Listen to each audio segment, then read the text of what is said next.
Hi, and welcome to today's episode of Nadya's Identity Files.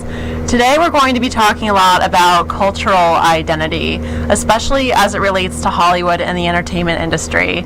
And speaking of Hollywood, sometimes we are plagued with things that we don't always expect, especially here on Hollywood Boulevard and Vine, which is where we're broadcasting from here at WCOBM. We have some tree cutters outside really going full throttle with their stuff, so I apologize for some of the back noise there, so we're just going to roll with that.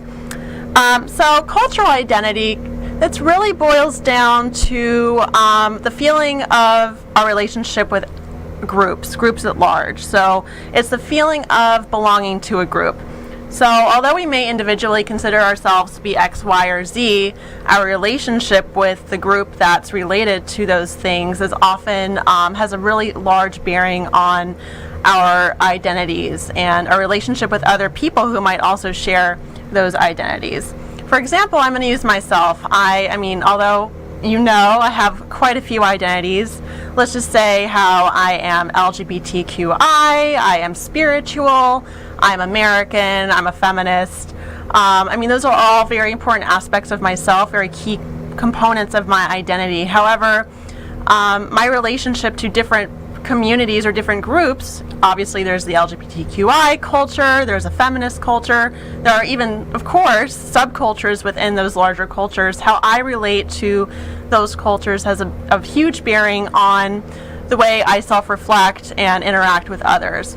So I mean, keeping with the theme of the fact that I'm LGBTQI, I mean, I self-identify as bisexual, but quite often I feel isolated in the LGBTQI community as well as the heterosexual community. I don't really feel like there's a specific place for bisexuals on either side. I even wrote an article for Elite Daily. You can Google Nadya Rousseau Elite Daily and find it pretty easily, about my feelings about being a bisexual and what I deem and what is actually a common trope called bi-invisibility that results in just kind of feeling isolated on either side. So you know, obviously the LGBTQI community is a very inclusive, encompassing community.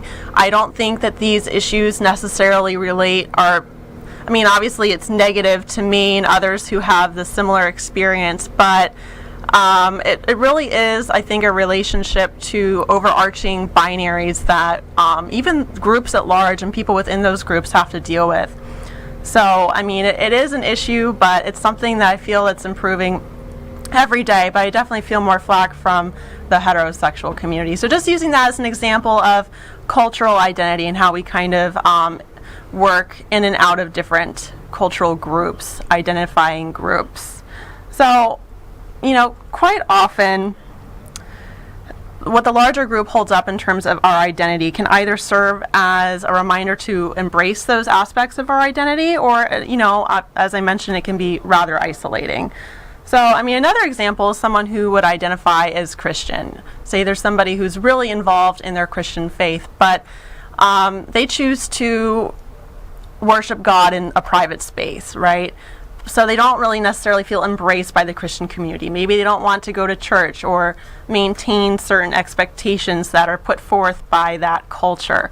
So, I mean, there's a lot of different aspects to think about. Identity is so complicated, and obviously that's why I've created an entire show surrounding issues based upon identity. There's really a lot to think about. So on that note, let's move into our identity news for the day. Election 2016, yes, I'm going to continue on with the election 2016 because in 3 weeks we have election day. November 8th is 3 weeks from today. Obviously, I'll be broadcasting live on election day, which I'm super excited about. Identity politics is very pervasive. A lot of people are saying how this election is really changing the overall identities of both parties, both the Democratic Party and the Republican Party. I've read quite a few articles about how Trump is noted as having completely overturned the identity of the Republican Party. Obviously, a lot of representatives from the GOP are kind of moving away from the party in response to Trump's overt, well, I think we know a lot of the things that he's been saying. So it really is an a problematic issue. So, I mean, a number of people are vocalizing their unhappiness with these tropes that are constantly being put forth. I really feel like at this point we're dealing with two very specific archetypes in the election space and the political space, to where people with more fleshed out identities don't really feel that they have a place. And obviously in our binary system we have to pick sides. We have to go one side or the other. So people who are more moderate, like myself, we often feel like we're in a rock and a hard place. But it's really important that we vote, and on Election Day, I will be broadcasting live and urging everyone to go out there and vote. But, I mean, in terms of the ugliness in the election, I only see it getting worse. I've been blocking a new person every single day on Facebook because of the insanity and the inability to actually engage in tactful discourse. So, Pride was going into last Tuesday. Last Tuesday was National Coming Out Day. I feel really badly about not acknowledging National Coming Out Day, and obviously because I'm a member of the LGBTQI community, it's important I send out a shout out. So happy belated National Coming Out Day, everybody. I love my gay brothers and sisters so much. Anybody who's a part of the LGBTQI community, it's really important that we have a day to nationally recognize who we are. Although every single day we should be living our truth. So my heart's with you. And again, sorry for missing the holiday last week. So again, happy belated National Coming Out Day. Another issue, not really an issue, but an exciting revelation that I had last week is that the Annenberg Space for Photography, located in Century City, has a really cool identity exhibit happening right now. I was talking to a friend, actually, the woman Tiffany Scott, who I had on my show last week, and she mentioned, hey, do you know that the Annenberg Space for Photography has an identity exhibit? I'm thinking, oh my gosh, this is crazy. It actually launched, I think, at the end of September, and the exhibit features photos by artist Timothy Greenfield Sanders, about, I believe, 151 unique photographs depicting photos of people from marginalized groups, including, they have the Latino list, the women list, I believe that there's also the black list and the out list.